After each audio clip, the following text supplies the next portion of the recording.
galka baaristu waxa uu ka helay ilo dhinaca amniga ah oo lagu kalsoon yahay in hay-adda nabad sugiddu ay heshay macluumaad ku saabsan in ururka al-shabaab ay qorshaynayeen inay weeraraan shaqaalaha turkiga ee dhisaya jidka isku xidha muqdisho iyo afgooye dhinaca kale 2 maalmood kadib markii uu dhacay weerarkii 28 Disembar sanadkii aynu soo dhaafnay waxaa dawladda Soomaaliya ay ku eedeysay waddan shisheeye inuu lahaa qorshihiisa isla maalinta hadalkaasi soo yeerayna ururka al-shabaab oo aamusnaa muddo 2 maalmood ah waxay qirteen mas'uuliyadda weerarka waxayna sidoo kale markii ugu horreysay al-shabaab ay qirteen in dad rayid ah ay dileen marmarsiyaha ay bixiyeen ururka al-shabaab ma yahay mid cudurdaar leh imise qof oo rayid ah ayaa ku dhimatay weerarada ay geysanayaan ururka al-shabaab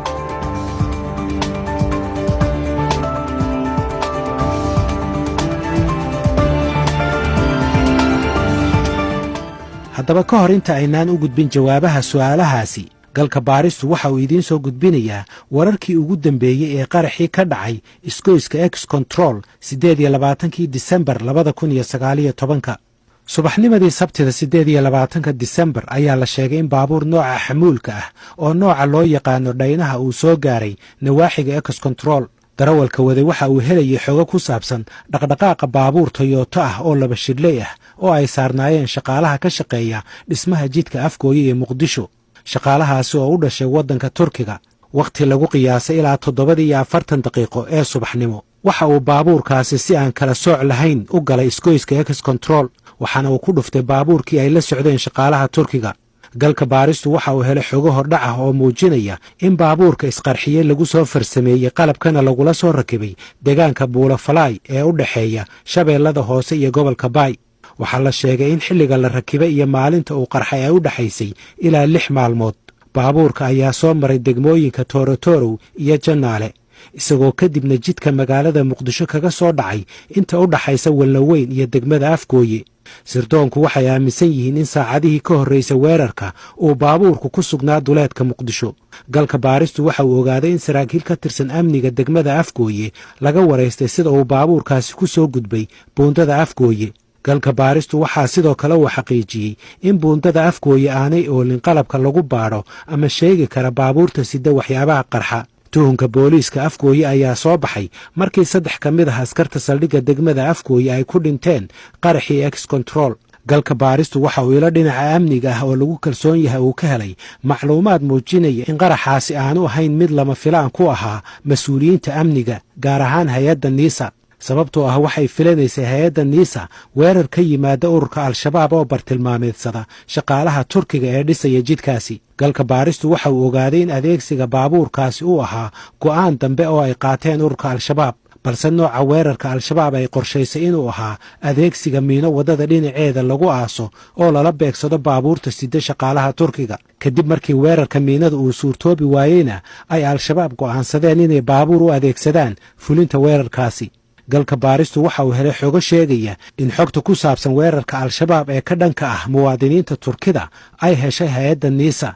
xogtaasi oo ahayd in si uun loo weerari doono shaqaalaha Turkiga waxa kaloo galka baaristu uu ka ogaaday ila dhinaca amniga ah oo magacooda qariyay sababtoo ah looma ogola inay macluumaadkan bixiyaan in xogtaasi ay heshay NISA aan lala wadaagin safaaradda Turkiga oo ilaalisa danaha muwaadiniinta iyo shirkadaha Turkiga ee jooga Soomaaliya mas'uuliyiinta safaaradda Turkigu waxay galka baarista u xaqiijiyeen inaysan helin digniin ku saabsan inuu weerarkaasi ku soo aadan yahay dhawaan mar aan waraysi la yeeshay safiirka Turkiga Mehmet Yilmaz ayaan weydiiyey inuu isagu helay wax macluumaad ah oo ku saabsan weerarkaasi I don't have any this kind of report to me but I don't know if company has received or not ma hayo xog ku saabsan wararkaas ma ogi haddii shirkaddu xog heshay iyo haddii kale galka baaristu waxa uu isku dayay inuu la xiriiro shirkadda NS oo ay ka tirsanaayeen labada shaqaalaha ee ku dhimatay weerarkaasi hase yeeshee ilaa haatan nooma suurtagelin inaan ku helno khadka telefoonka waxaa mas'uuliyiinta aan la hadlay ay aad uga walaaceen in xogta laga helay weerarkaasi aan lala wadaagin waddan isbahaysi dhowlo leh dawladda iyo dadka Soomaaliyeed oo lala damacsanaa weerarkaasi waxaan isku dayay inaan arrimahan ka waraysto wasaaradda amniga ee Soomaaliya iyo hay'adda NISA hase yeeshee galka baarista uma suurtagelin inuu ku helo khadka telefoonka ururka al-shabaab waxay dhabarka u riteen mas'uuliyadda weerarkii ka dhacay X Control 28 Disembar ee sanadkii aynu soo dhaafnay waxay kaloo qirteen markii ugu horraysay inay dad rayid ah ku dhinteen weerarkaasi. al-shabaab waxay sheegteen in weerarkaasi bartilmaameedkiisu uusan ahayn dadka rayidka ah, waxayna sheegteen oo kale inay og yihiin in dhiigga muslimiintu uu xaaraan ka yahay, sida uu hadalka u dhigay afhayeenka ururkaasi Cali Dheere. hase yeeshee galka baaristu waxa uu diiwaan geliyey weerarro badan oo al-shabaab ay si toos ah ula bartilmaameedsadeen goobo ay ku sugan yihiin dadka rayidka ah oo keliya, oo aysan joogin xubno ka tirsan laamaha amniga, dowladda Soomaaliya iyo ajaanibta ka shaqaysa waddanka ama gargaara dowladda Soomaaliya. weerarradaasi waxaa ka mid ahaa weerarkii suuqa beerta ee dhacay Noofembar 2016 oo ay ku dhinteen in ka badan 40 qof. weerarkii lala beegsaday Pizza House bishii Juun sannadkii 2017 oo ay ku dhinteen 20 qof. 2 weerar oo ka kala dhacay Kaawagoday bishii Febraayo 2017 oo ay ku dhinteen 40 qof. iyo mid kale oo ka dhacay isla suuqa degmada Wadajir Noofembar 2018 oo ay ku dhinteen 12 qof. 2 weerar oo ka kala dhacay xeebta Liido Febraayo 2016 iyo August 2016 oo ay ku dhinteen in ka badan 30 qof. Macallin Siciid Cabdulla Dilib waxa uu hore uga tirsanaa ururka al-shabaab. warigooda yiraahdaa annaga dawladda kaliya taariikhgareysana shacab wax ma yeelno, waxaan ku yiraahdaa dadkan waa muslimiina waa dad nala dhashay, laakiin waxaa la ogyahay maaragtay shaqo walba oo ogyahay ayaga laftirkooda ay ogyihiin qaraxyada inay shacab ku baabiyaan muslimiinta ah. waxaa ka mid ahaa qaraxii 2016 November maaragtay ka dhacay suuqa beerta. xarun dawladeedna ma aha, ciidanna meesha ma joogo, dawladna ma joogto. waxaa ka mid ahaa maaragtay qaraxii nimankii galay muxuu ahaa meesha la yiraahdo Pizza House oo gabdhii masaakiinta lahayd. ma biishis ma dawladda ku jirtay, ma dawladda shaqo kule meesha.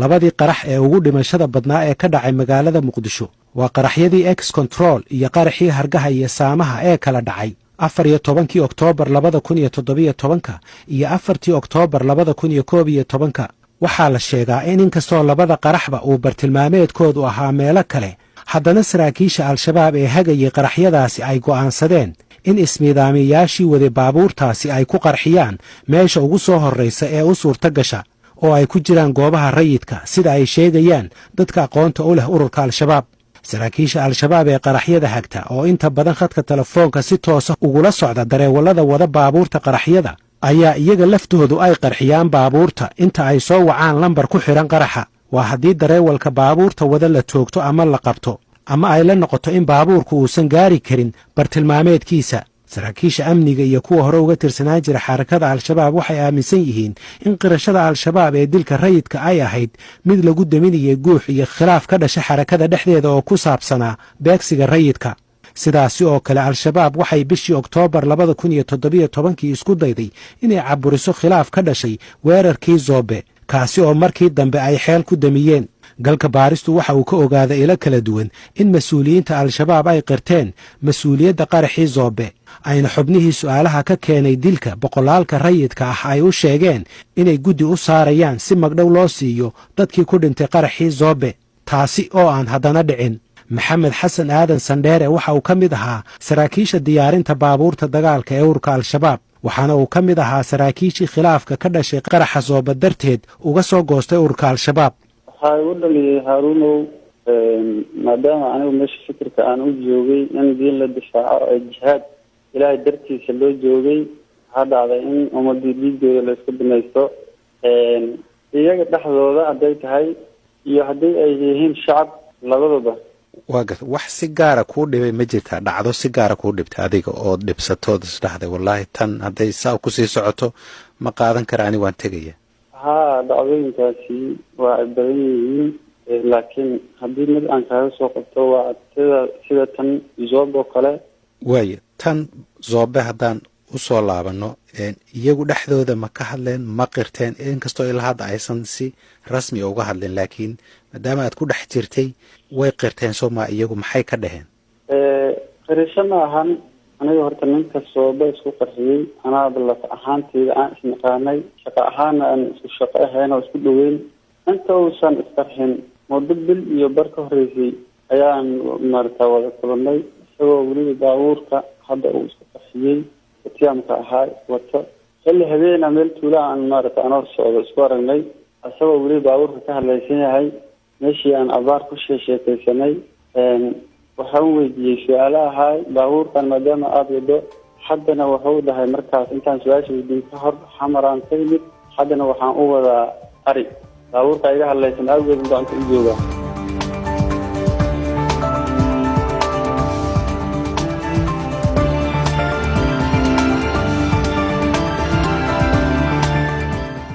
sheekh bashiir axmed salaad waa guddoomiyaha hay-adda culimmada soomaaliyeed waxaan hordhigay diiniyan sida uu arko qirashada al-shabaab ee xilligan ee dilka dadka rayidka iyo cudurdaarka ay ka bixiyeen. nimankan hadalkoodu waxaa weeye hadalkii bay ku celcelin jireen keli waxaa ku cusub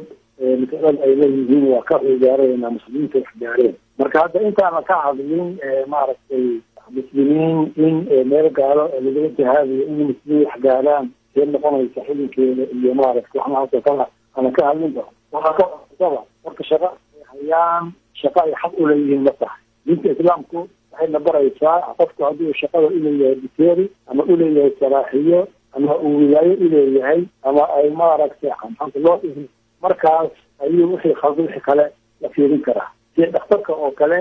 sida ninka qaaliga oo kale waxaa qof matalan dhakhtarka wuxuu dhakhtar yahay cilmigeeda yaqaano leesankeeda haysto hadduu khaldamo khaladkiisa waa maaragtay waa la fiirin karaa maxaa yeelay qof shaqadiisa yaqaano loo ilmeeyay marka nimankan tootali ama ha saxaan ama ha sudaan shaqo aysan lahayn bay faraar kaga jiraan waana shaqo xaaraan ka ah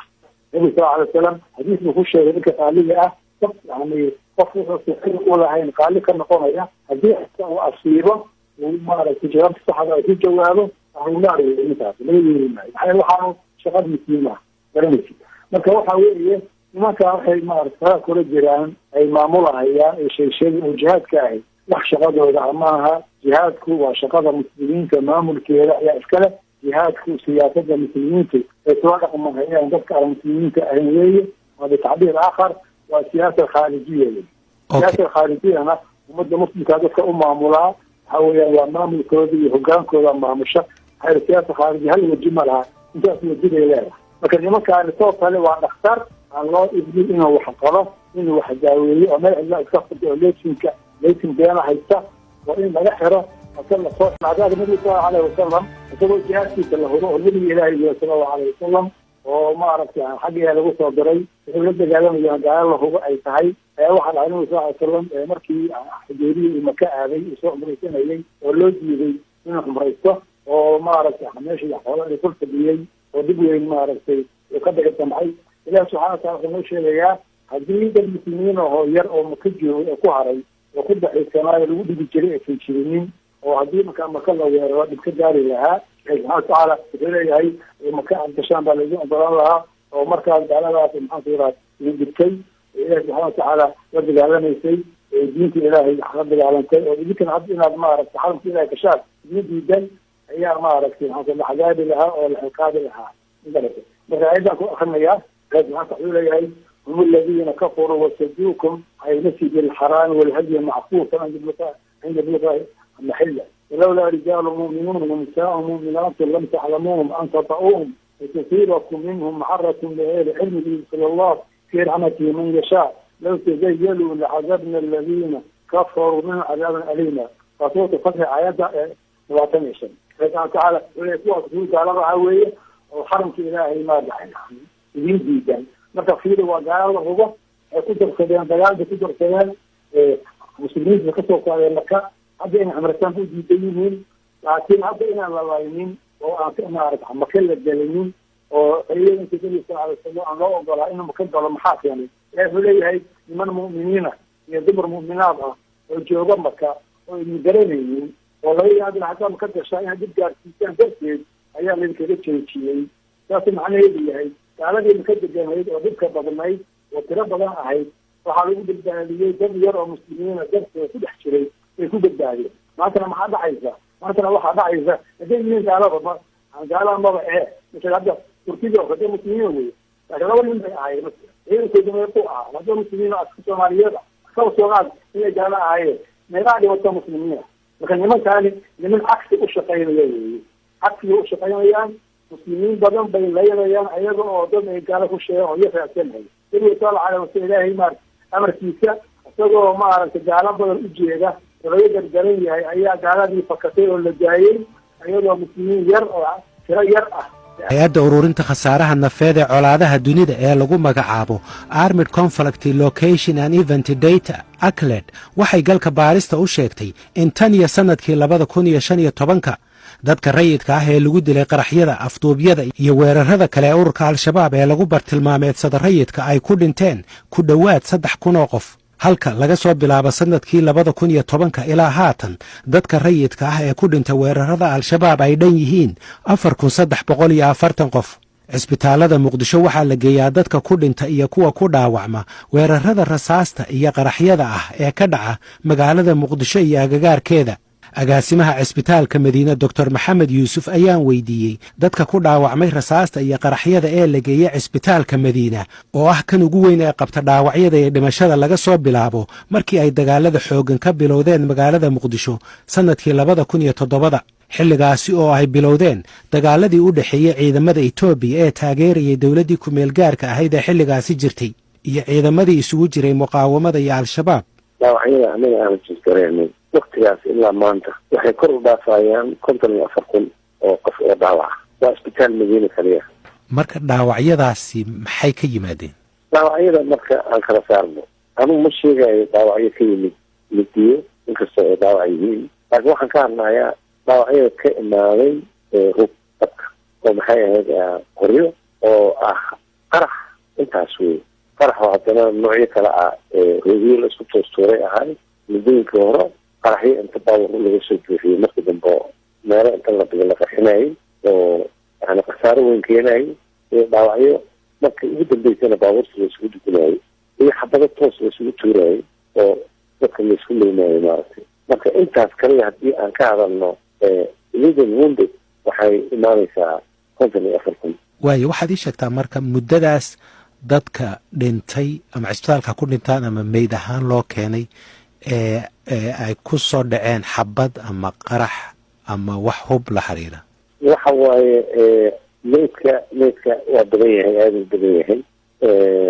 aniga waxaa xisaabtaa 100 dhaawaca haddii la keeno in 20 ay ku jirto oo meydana la keenayo cisbitaalka cisbitaal kale oo la geeyo dadka ku dhaawacma iyo kuwa ku dhinta weerarada loo adeegsado rasaasta iyo qaraxyada waa cisbitaalka daarushifa waxaana uu galka baarista u sheegay in tan iyo sannadkii 2004 ilaa 2019 la geeyo cisbitaalka daddan 17,412 qof oo dhaawaca kuwaasi oo 8,603 qof ay yihiin bulshada rayidka ah halka muddadaasna ay cisbitaalku diiwaan geliyeen dad ku dhow 300 oo qof oo dhimasho ah waxaa iga xasuusinaa dhegaystayaal in shaqada bani'aadminimo ee cisbitaalladani ay hayaan awgeed aanu galka baaristu weydiinin su'aasha ku saabsan inay cid gaar ah u saaraan mas-uuliyadda dilka iyo dhaawaca soo gaaraya dadka rayidka ah waxaa ugu dhimashada badan ee muqdisho ka dhacay muddada ka badan 10 sano ee magaaladu ay wehelka u noqotay qaraxyada waxa uu ahaa qaraxii Zoobe oo guddiga gurmadku ay hore u sheegeen inay ku dhinteen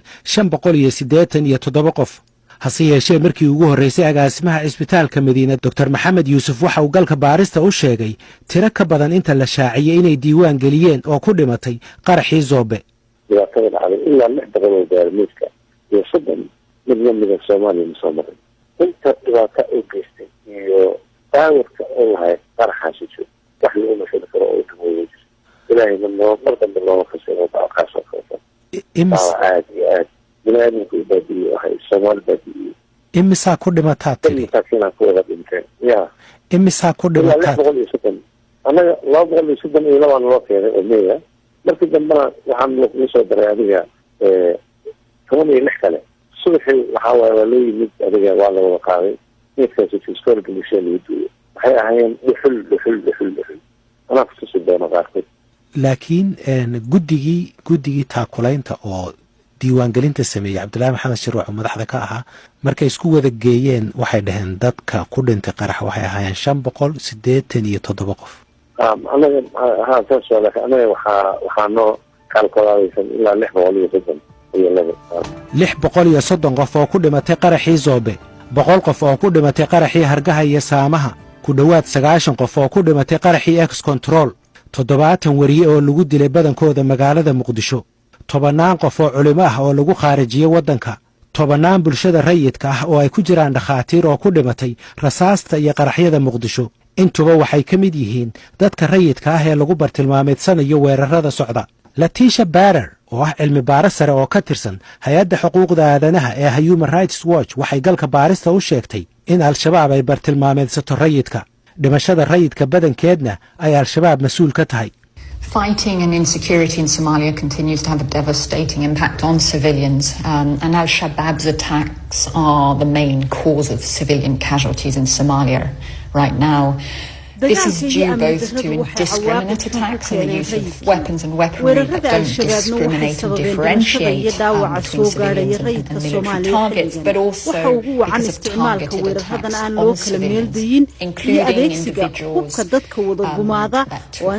in bartilmaameedka rayidka iyo kuwa militariga. Qaramada Midoobay ayaa ururinaysay sanadihii la soo dhaafay dhimashada iyo dhaawaca soo gaadha rayidka. 8 bilood ugu dambeysay oo kaliya boqolaal rayid ah ayaa ku dhintay Soomaaliya. Qaramada Midoobay sida ay sheegtayna 75% haddii aanay ka badnayn waxay ka dhashaan weerarada al-shabaab. dadka Soomaalida ah meel kastoo ay joogaan waxay sanadkan rajo ka qabaan in daadashada dhiigu ay joogsan doonto.